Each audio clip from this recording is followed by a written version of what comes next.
Hi, everyone. Hey, guys.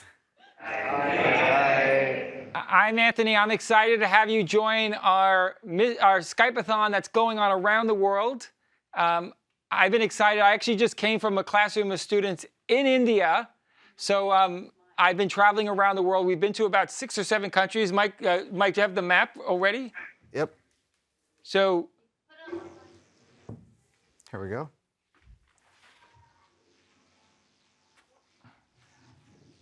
we've been traveling quite a bit, as you can see. Back. One. There we go. So hi, how's everyone doing today?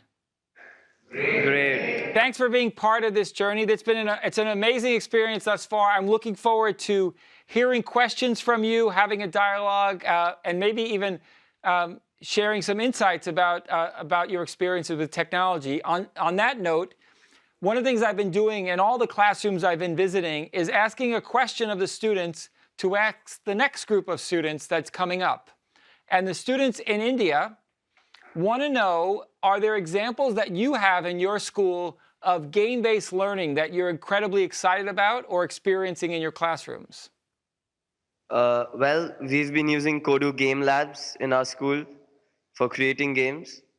Awesome. And we have also implemented many websites where we have been studying through games. Oh, great. Like Okay. maths and all. Awesome. Thank you for the answer. Now, you can ask a couple of questions, but the next school I'm going to be seeing is in Kenya. As you can see, I'm going from here to Kenya coming up for Aga Khan Academy. So if you have questions for students in Kenya, please think of them now, and then at the end of the session, we could talk about them. And then we'll post their responses for you guys on Twitter. So we could start asking questions now, right? Yeah, please. Firstly, as we all know, Sway is an online application. So is there any possibility that it's going to get offline any day soon? Wow, so this is something, Sway was designed for a mobile-first world experience. So thinking about how we can create and share ideas on a phone or a tablet, etc. But we're hearing lots of feedback around the ability to either share Sways for viewing and actually create Sways offline. So it's something that the team is certainly looking at. We're getting a lot of requests from around the world for that feature. So I can't update you now, but stay tuned for news as we think about Sway evolving over time. But certainly one of the things we're thinking about with Office, broadly, our Office 365 products, the mobile applications that we have across devices, is to be thinking about the offline and online experience just to make them more easy for people who don't have bandwidth all the time. And that's certainly true of Sway as well. Okay, thanks. Thank you. How many of you are everyone familiar with Sway, using Sway? Yeah, we've been using Sway in our school, for a lot of purposes. Everyone uses it. Do you like it? Presentations. What's the best feature about, what do you like about Sway? Well, as you know, we all use PowerPoint, but PowerPoint, we have to do a lot of things like applying the transitions and all. Well, Sway makes it a lot easier for us, the way we use photos and how it gets connected to Facebook and OneDrive, getting all the photos directly from there. So yeah, it's much easier to use than PowerPoint. Great. Well, I'll share the feedback with the Sway team. I know the folks on the Sway team quite a bit, so I'll make sure that they hear your feedback. And thanks for the comments. And I'm glad that you are using Sway. And we're going to continue to work to innovate as we go forward. It's a relatively new product, so expect lots of new enhancements over time. Yeah. Thank you. Hello, I'm Johan. And first of all, I'd like to tell you that Surface Pros, we really like them. But there's one problem, that is it's not come to India yet. We would like to ask why.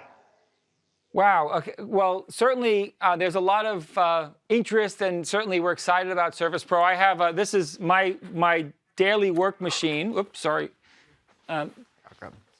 Michael, take care of the flag. I didn't mean to drop it. I apologize. This is a Surface Pro 4.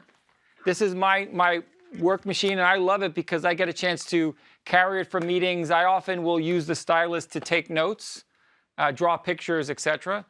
One of the things we've been thinking about the Surface 4, it's just one device. Many Microsoft devices are provided by hardware manufacturers all over the world, both large companies but also small companies that are building new devices. As we think about Surface, we want it to be an example of what other hardware manufacturers can build to leverage the power of the pen, the functionality and the flexibility of Windows. So the plan is we're going to grow Surface over time, but we want to make sure the experience is right. Our ability to manufacture, ship, service the devices requires lots of work. So it's not just about delivering Surface devices to retailers, but providing the ecosystem to support the devices. So we're being measured in our approach globally to expand. We also know that we have lots of customers who are interested in Surface, but we also know we've got to work on a range of different devices at a variety of price points to support our schools and education specifically. So while Surface is a great experience for them, we have lots and lots of amazing technology devices being built by hardware providers. So we continue to balance that side of the equation. And for many schools, the price of Surface is going to be right for some, but we're going to work on a range of different hardware price points for many, many schools, especially across India, where we see lots of our hardware manufacturers who have local relationships and engagement that I think we'll continue to support as our primary focus. So you said that you're looking at the environment where the tablets are going to be used. So is India anywhere near? Where tablets are going to be used? What do you mean? As in Surface Pros, you said that you're taking into account the environment and the places that they're going to be delivered and used by customers. So is India anywhere near? Well, I can't give you the specifics on the roadmap of countries that we add. We'll add countries thoughtfully, appropriately, but the first priority for us is to make sure that we've got people who love the device and want the device. So as we get feedback from customers in India that Surface is desired and needed and wanted, the team will take the thoughtful approach to make it happen. But there's a lot of complexity because we want to make sure that the experience is right. So you've got the right device, but if the device breaks, it's going to get to you, a replacement is going to get to you soon. You've got the right training and service and support to support the devices. So there's a range of things that we're looking at in order to scale and add new markets. But the good news is there's requests for us to do this all over the world. So we're working hard to evaluate the right markets to expand to, and certainly that's something that continues to be part of our thinking as we expand the impact of Surface across the experiences.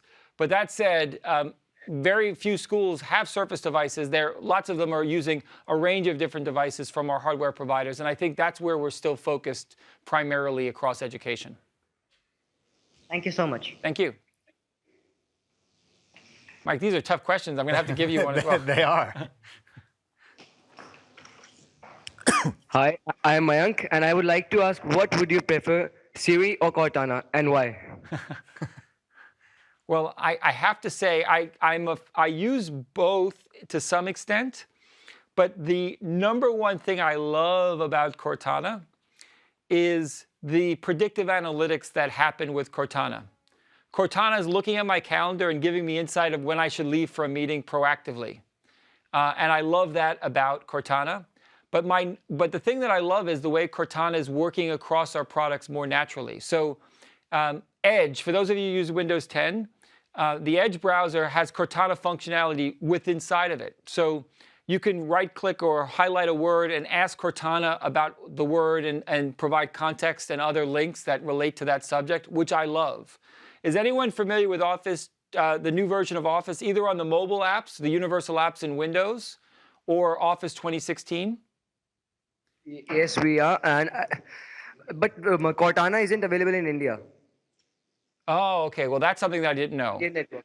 So that's an issue with regards to probably as it relates to services like Bing expanding the impact. So that's something that eventually we have to look at. But ultimately, I think the value for me in the Cortana is in the U.S. primarily because that's where I live. And I love Cortana beyond just the asking questions about the weather, et cetera, but the way it's embedded across the products at Microsoft. Okay. Thank you so much. I didn't know Cortana. These are tough questions. Yeah, really tough ones, guys. Mike, I'm going to have you finish the rest of this one. Ooh. We can't do this. Hello, sir. My name is Snehal, and firstly, I'd like to tell you that even our school is a Microsoft showcase school, so we are quite focused with Microsoft itself.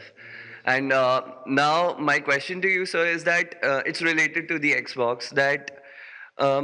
So there are a lot of games in Xbox. When you play them online, you have to pay a certain amount for them. Whereas in other games, in other gaming stations such as the PlayStation 3, you can play the same games for free. So is Microsoft and especially the Xbox team working on that? I'm an active Xbox gamer. I think you're referring to the differences between games with gold and the PlayStation Plus service, or the lack of a need for PlayStation Plus for online gameplay. I can't give you the specifics on the game, but I know that we have a very strong focus on improving not only the price point, but also the value of the overall Xbox experience, including games for gold. And initially, that was much more of a concern, but we've made a lot of improvements with the Games for Gold package. So I'd like to get the specifics before I answer the question, but I don't think that's as big an issue as it used to be in the Xbox 360 days of the offering, but something that I'll have to look into. Thank you, sir. I have both an Xbox One account, but also a PlayStation Plus account. So I do both. So I don't know what it's like to not have an Xbox Gold account. So I apologize there from a gamer perspective. I wouldn't know the answer because I've been an Xbox Gold member for 13 years. So I've been back from the initial days connected to the platform. Thank you, sir. These are Mike. I'm out. All right. Is this going to be another Hi, tough guys. one? Hello, I'm Ritik. So, sir, the moment I heard about that we're gonna have a conversation with a guy from Microsoft, the thing which came in my mind was, which is the part of technology which Microsoft is currently focusing on, like its main target? Like, is it mobile phones? Is it its softwares, the laptops, or what? That's my question. Wow, it's certainly, as a company at Microsoft size, there's lots of focuses, et cetera. I think what we're trying to do is actually put people at the center of the innovation that's driving the company around how people use computers, tablets, phones, et cetera. One of the big areas of focus and investment, though, is the potential of the cloud to transform the way people work, share ideas, support business and enterprise. So cloud technologies, whether it's Office 365 and making Office a productive tool across all platforms and devices, making it a tool that other companies can build on, whether it's open source companies, learning companies, enterprise companies building around the Office 365 platform, and then leveraging infrastructure and platform as a service as it relates to the Azure platform for cloud computing. Those are areas that I think the company is excited about because we're seeing them open up potential for our customers. So I think those are the areas that you're seeing lots of focus. We still are going to innovate on devices and phones and gaming consoles, et cetera, but it's the potential of the cloud that I think is most exciting about the work that we're doing right now. So one more thing, we actually heard your conversation with the previous school. Oh, great. And you mentioned something about 3 schools that you'll be visiting in India. Is there any way that you can inform me about the names? Like, I want to know the names of the school. Yeah, I can tweet them out. That's probably the easiest thing for me to do. Right, sure. Thank you, sir. Yeah, just follow the Twitter. You'll see the schools. I'll just reference all the 3 schools we visited in India. Okay, thanks, sir. Hello. Hi, my name is Jayant. Hi. My question to you is, does Microsoft offer internships to K-12 students and undergrads? Wow. So this is a tough one. The answer to the latter question is yes.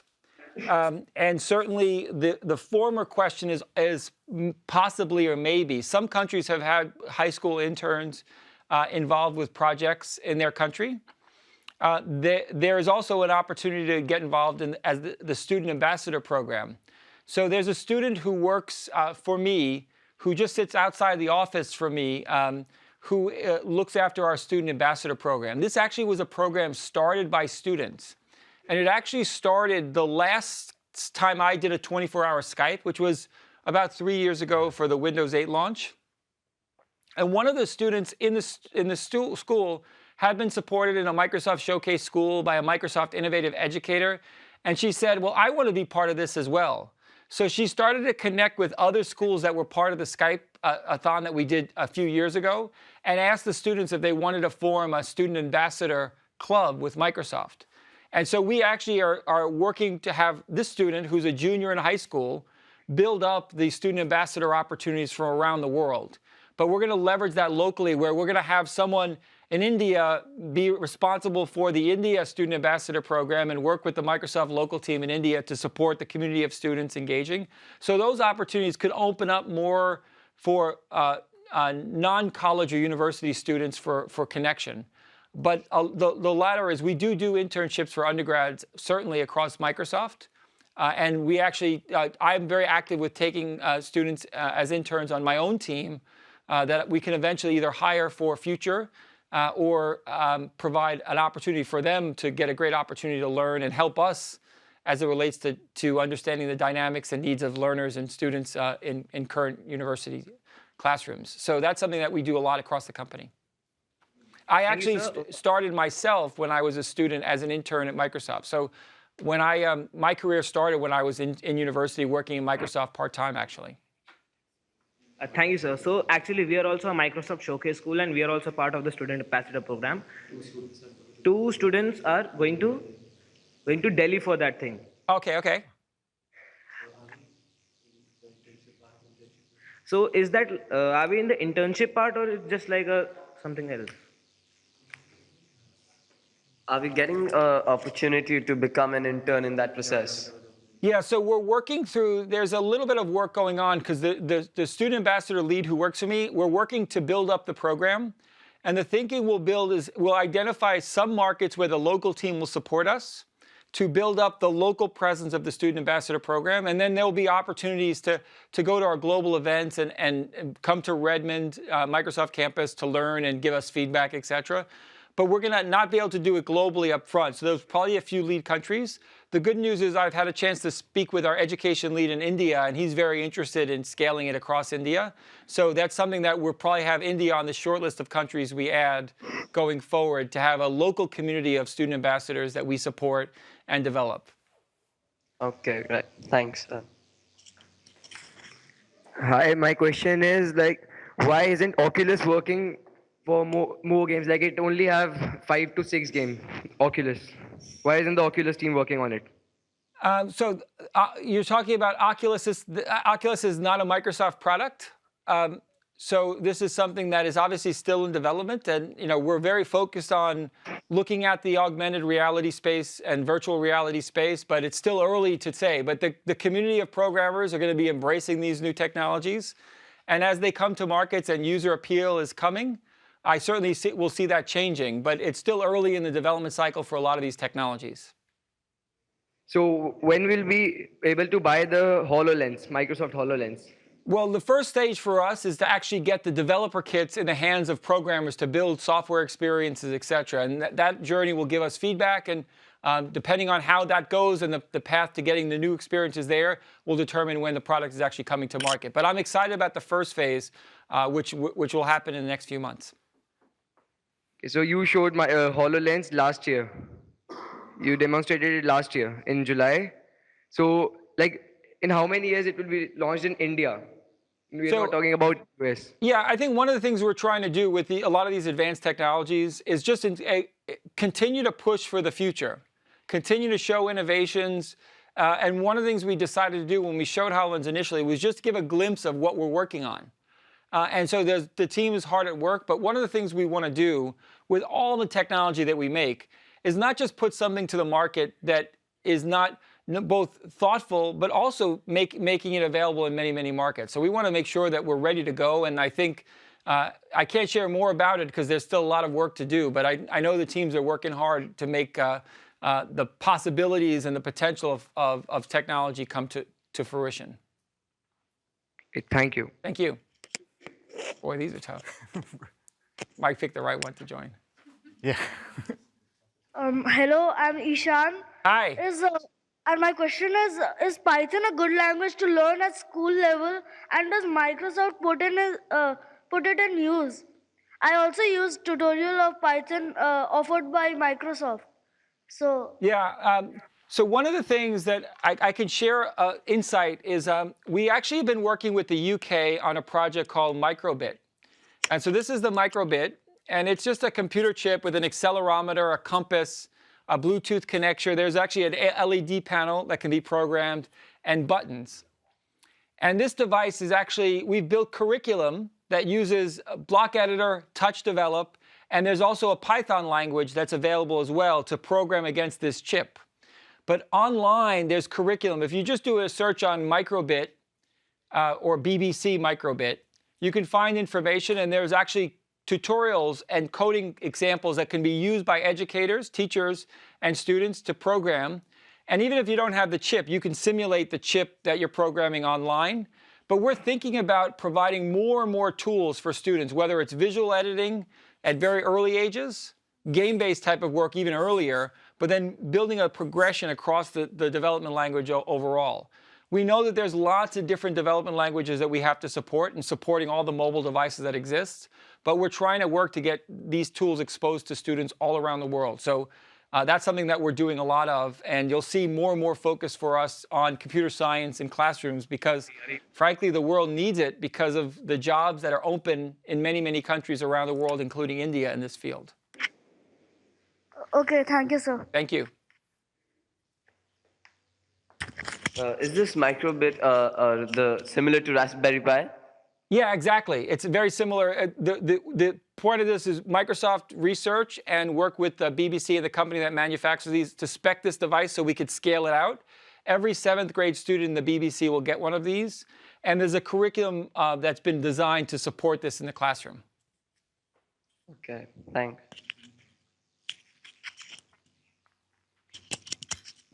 As you all know, DreamSpark offers us facilities to our school since we are the showcase school.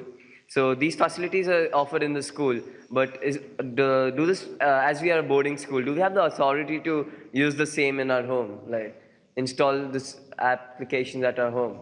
Yeah, so one of the things we're continuing to work with, the program is actually called, to provide access for students to use these tools for computing, whether it's in school, out of school, or a home device, et cetera, as long as they're using it for learning purposes. So a lot of schools determine how they want to scale it out broadly. So I can't give the answers because your school may decide that they want to make them available in certain channels. But the intent for us is to get you the exposure to those development tools wherever you need to program and build activities to help with your learning progress. Right. Thank you. I have one more question. I've been using Android, iOS, Windows, and BlackBerry OS also. Yes. So why isn't Microsoft working on its marketplace? It's not expanding at all. Like iOS, you have a better app store, and in BlackBerry OS, you can use Android apps. So why don't you have a bigger marketplace? Why aren't you focusing on it? Well, we have to do a lot more to focus on this for sure. If you watched the session we just did, we certainly are releasing new handsets, and I think the opportunity for us as we grow the population of Windows 10 users, the differentiation with Windows 10 universal apps will allow us to expand the applications that are available across platform. We're going to have an advantage for developers to develop across not only the Windows handset on the phone, but tablets, Xbox, PCs, and desktops because of the dynamic of availability of universal apps across platforms. So that's an attractive element for developers. One of the things that Windows 10 phones also provide is the continuum functionality, which will have tremendous functionality specifically for enterprises who are going to give handsets to their workers and want the flexibility of having a desktop-like experience when they need to get more rich work done.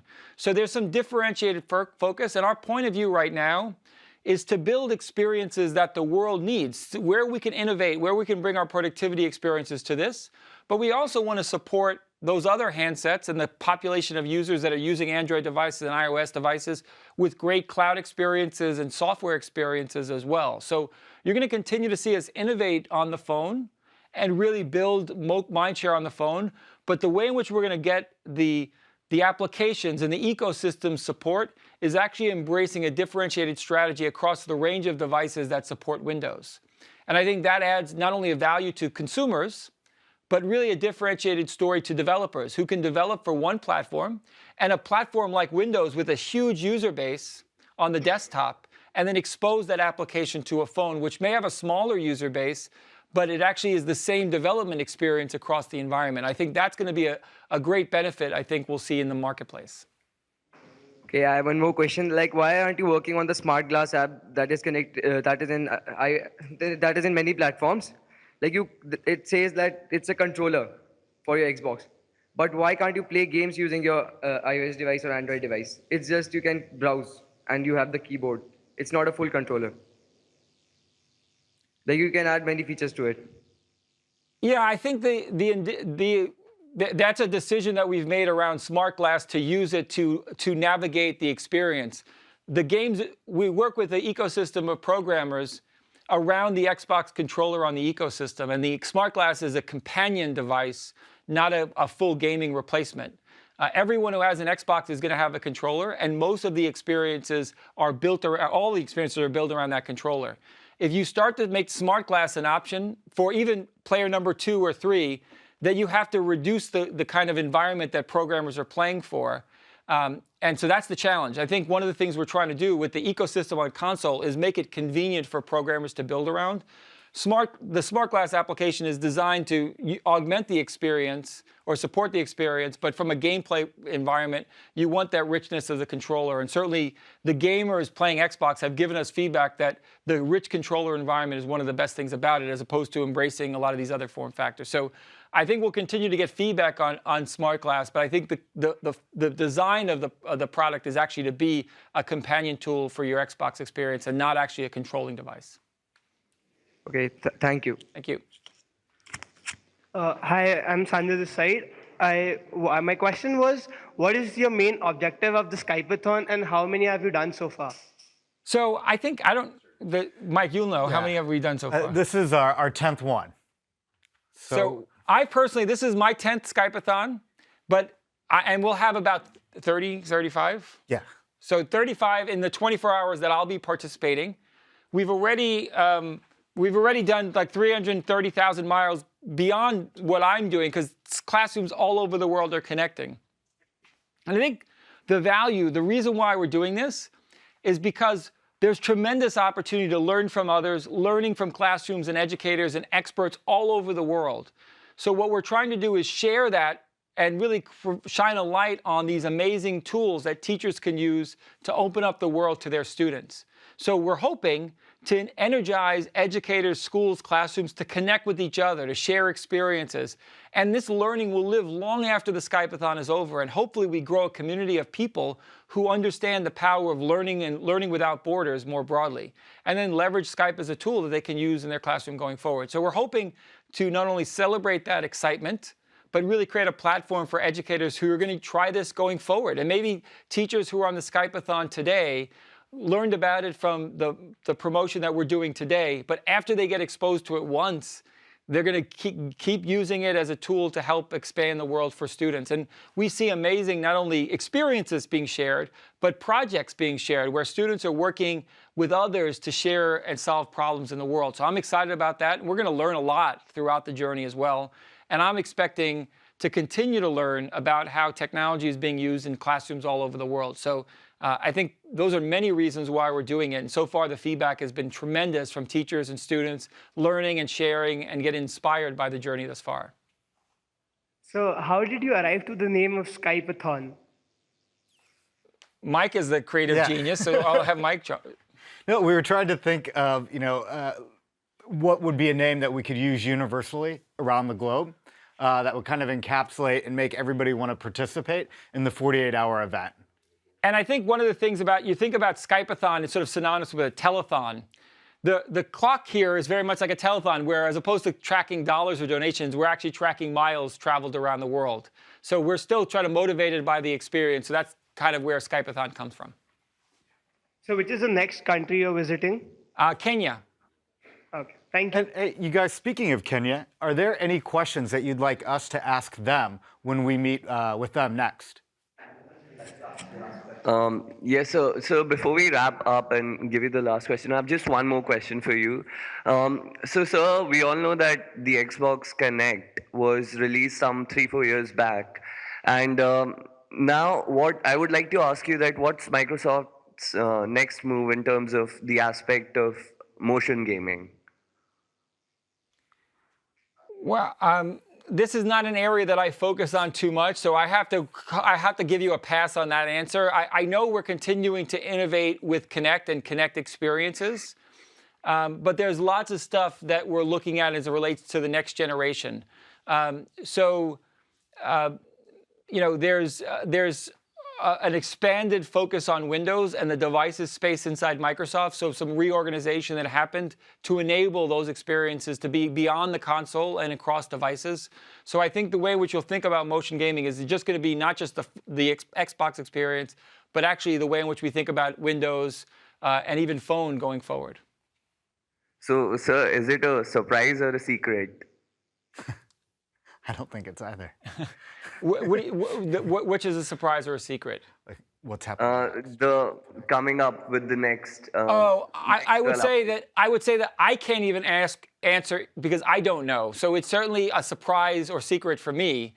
I'll be surprised when you're surprised because I don't know what's happening with that team specifically. All right, thank you. Microsoft's a big company, so there's a team of people working hard on that stuff every day, and I don't need to know about where they're going. As a gamer, I'm going to be excited to learn just like you, but I don't know exactly where the direction is. So this is going to be the last question from our side, and after that, we're going to tell you the question, what we thought about the Kenyan school. Okay, great. So my question to you is, what is that screen behind you? It's quite interesting. What is that screen behind you? This is a perceptive pixel device. So this is a Microsoft device. It's a large touch screen, and many people may have heard of the Surface Hub device, which builds off the Surface family. This is the precursor to that product. This is what we call a PPI device. So this is a perceptive pixel display. It's a touch device. It has a pen. So it provides that foundation that you'll see with innovations coming with Surface and the Surface Hub. Surface Hub takes this to another level with regards to the display, the thinness of the device, etc. But this is a Microsoft device that we use across the company. So is this device manufactured only by Microsoft, or any other company does that too? No, this is a Microsoft device. There's a company called PPI that we acquired a few years ago that manufactures the device and the unique software experiences behind this device. And then we've innovated on it, and the newer version of this is called Surface Hub. Okay. So the question for the Kenyan school from our side is, which is the most famous Microsoft product or service in Kenya? Okay. Great question. Thank you, sir. Thank you. So, Mike, any final comments? No, I think you guys have definitely asked the most challenging questions of any group we've visited today. So thank you. Thank you, sir. Yeah, thank you. It's been a great conversation. I appreciate the depth of your thinking. It's clear that you guys are really a Microsoft Showcase school because you're asking the right questions around. It's clear that you know about our products and roadmap. So I thank you for that, and I really appreciate the depth of your insight. Thanks for your time on the Skype-A-Thon. It's been a great opportunity to learn from you and hear your questions, and I look forward for you following along as we travel around the world, and continued success. For those of you who are aspiring for careers in technology, thank you, and I look forward to hearing from you and learning from you in the future. Thank you, sir. Thank you very much. Thank you, guys.